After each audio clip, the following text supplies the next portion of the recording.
Well, it's a pleasure to welcome once again Prime Minister Netanyahu to the Oval Office. Much has been said and written about the perceived dislike and disagreement between President Obama and Prime Minister Netanyahu, who used a speech before the U.S. Congress to denounce U.S. efforts to forge a nuclear deal with Iran. I know that my speech has been the subject of much controversy. Former State Department Middle East advisor Aaron David Miller says Mr. Obama and Mr. Netanyahu are not the first American and Israeli leaders to have strained ties, but perhaps the first who are unable to get past the dysfunction to be productive.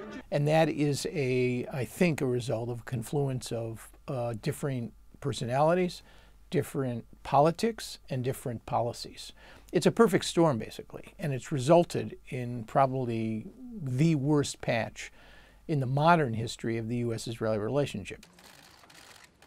How much does personal rapport matter in politics? George Washington University professor Matthew Dallek says if the relationship between President Obama and Prime Minister Netanyahu were stronger and more resilient to begin with, it might not be so frayed right now.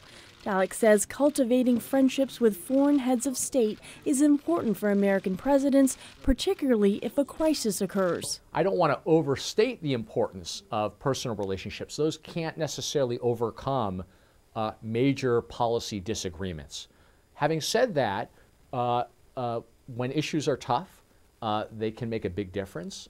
President Obama, I think, tends to operate in a more reserved approach. In his 6 years in office, Mr. Obama is not known to have forged many close personal relationships with world leaders, though he has said to call British Prime Minister David Cameron bro. The president has referred to his relationship with Israel's prime minister as, quote, businesslike, and his ties with other world leaders are not said to be much different. Aaron David Miller, whose book The End of Greatness explores presidential performance, says successful world leaders have a love for politics and interaction with others. Mr. Obama is more analytical and introverted in his approach. In effect, you have a president who I think can be quite compelling at times when he does engage. The question is whether he enjoys it. He's more detached, more remote, less emotive than many of his predecessors, including George W. Bush. Still, analysts say while developing a rapport and a level of trust is important, close personal relationships cannot overcome huge policy differences between world leaders.